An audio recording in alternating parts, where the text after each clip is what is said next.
Hoy, en el carrete del crimen, veremos la vida y los crímenes de Jill Coit, quien es más conocida como la Viuda Negra de Luisiana.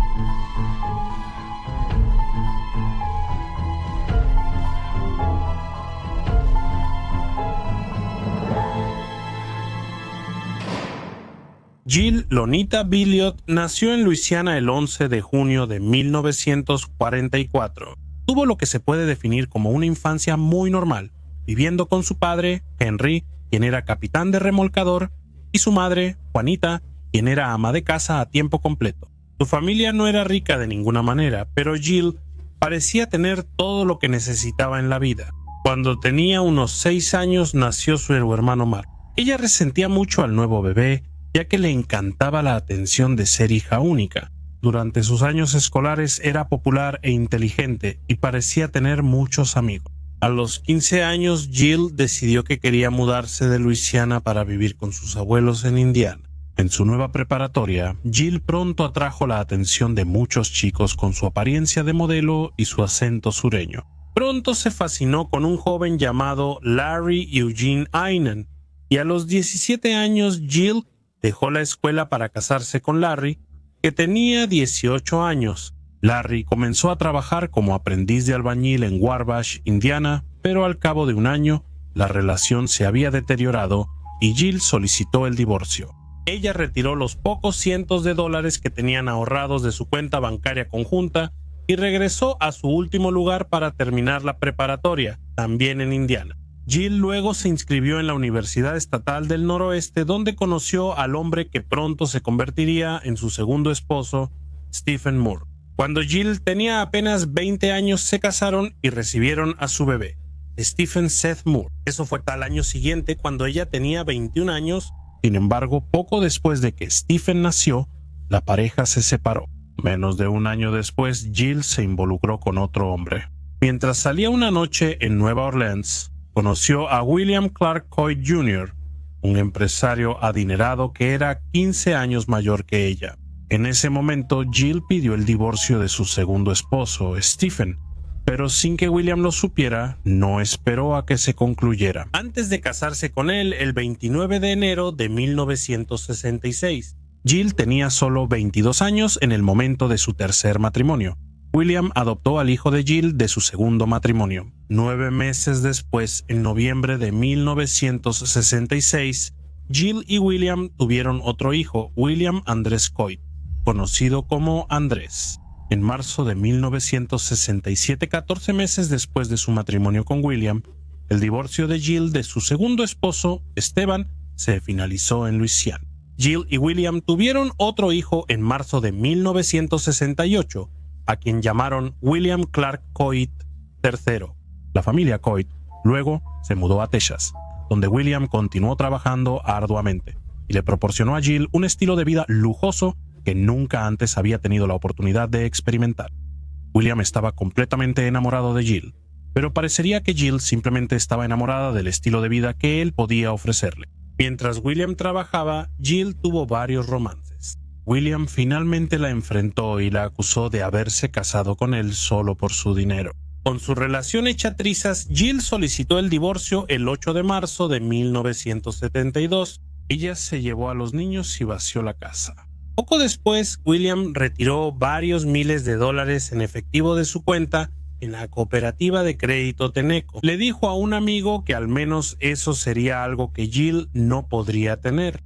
21 días después de que se iniciaron los trámites de divorcio, el 29 de marzo de 1972, el cuerpo de William Clark Coit fue encontrado en el pasillo de su casa en Houston. Le habían disparado en la cabeza, en el brazo y 2 veces en la espalda. El dinero que había retirado de su cuenta de la cooperativa de crédito no se encontraba por ningún lado. Jill desapareció inmediatamente después de la muerte de William. Ella se convirtió en la principal sospechosa de su asesinato y finalmente fue localizada en Nueva Orleans, donde se había internado en una institución psiquiátrica por histeria aguda y angustia emocional. Con la ayuda de su abogado, Luis de Rosa evitó el contacto con los detectives que investigaban el asesinato de William. El caso sigue sin resolverse hasta el día de hoy, con Jill Coit siendo todavía la principal sospechosa. A la edad de 28 años, Jill Coit ahora es viuda con una herencia considerable de la fortuna de su esposo asesinado.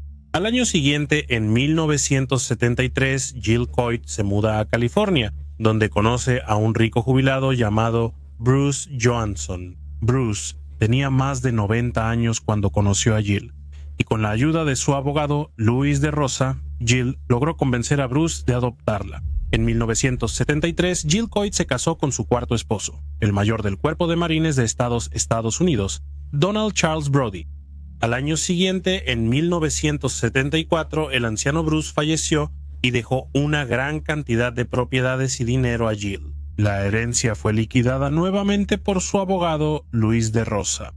Después de menos de 2 años de matrimonio, Jill y Donald se divorciaron, y al año siguiente, en 1976, Jill se casó con su abogado, Luis de Rosa, en Mississippi. Su matrimonio es tumultuoso y se separan muchas veces. Durante una de estas separaciones, en marzo de 1978, Jill se casó con su sexto esposo, Eldon Dwayne Matzka, en Ohio, a pesar de que todavía estaba casada con Luis de Rosa, 8 meses después de haberse casado con Eldon. Ella viaja a Haití para divorciarse de Luis, pero ese divorcio no es válido en Estados Unidos, así que sigue casada con Luis y con Eldon. Los detalles de su matrimonio con Eldon son escasos, y se desconoce cuándo o si se divorció de él. Sin embargo, estar definitivamente casada con Luis, y posiblemente con Eldon, no detuvo a Jill de casarse con el esposo número 7.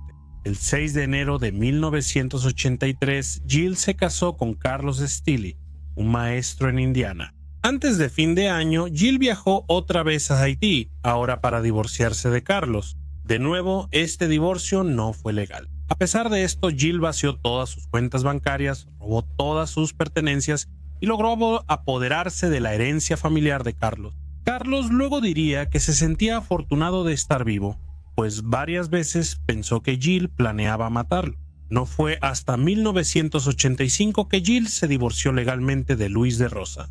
Esto la dejó aún casada con Carlos, el esposo número 7, y posiblemente con Eldon, el esposo número 6. Después de un periodo relativamente tranquilo en su vida, en 1991, Jill pone su mirada en un hombre llamado Gerardo Box. Gerardo era uno de los solteros más ricos de Colorado en ese momento. Un hombre de hablar suave y muy respetado que dirigía un negocio muy exitoso.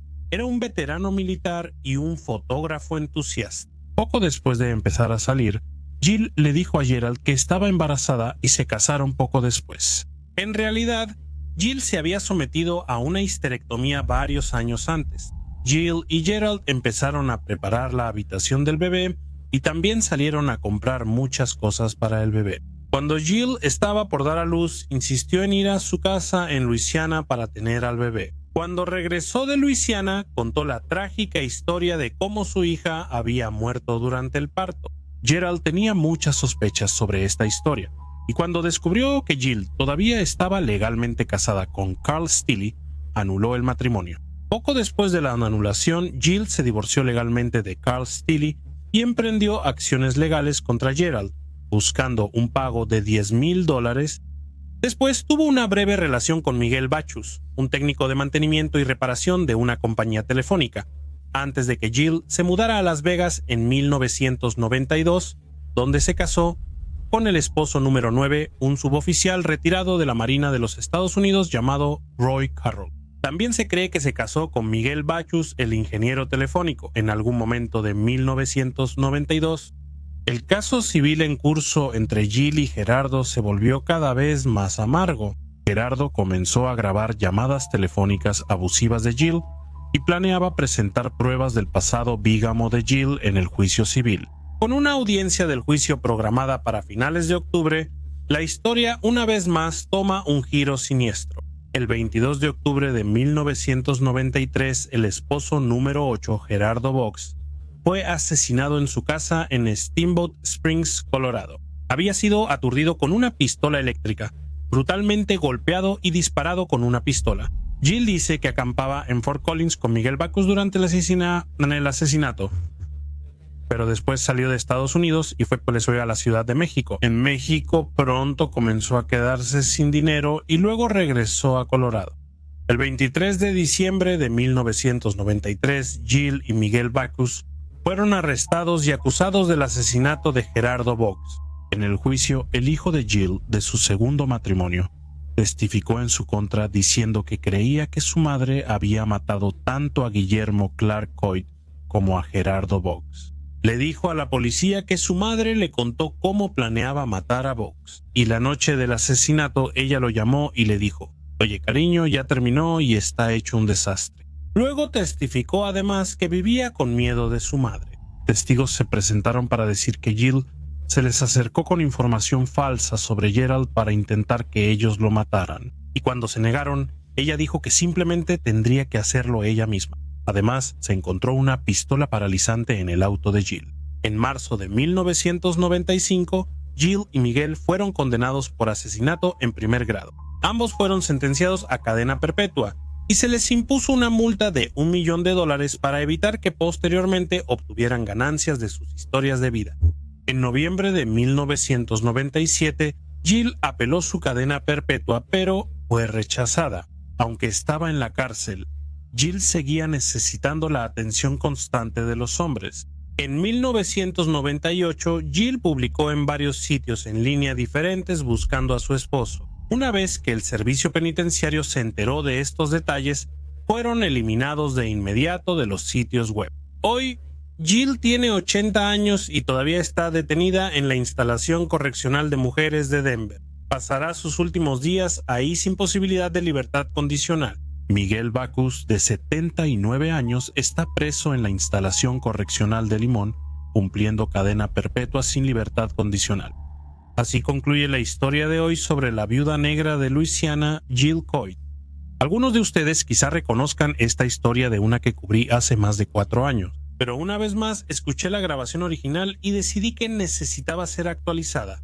Postdata. Hay muchos libros y programas de televisión que han tratado este caso. Avísenme si han visto alguno de ellos. Como siempre, muchas gracias por su apoyo continuo hacia mí. Gracias por escuchar The Crime Reel. Cuídense. Adiós.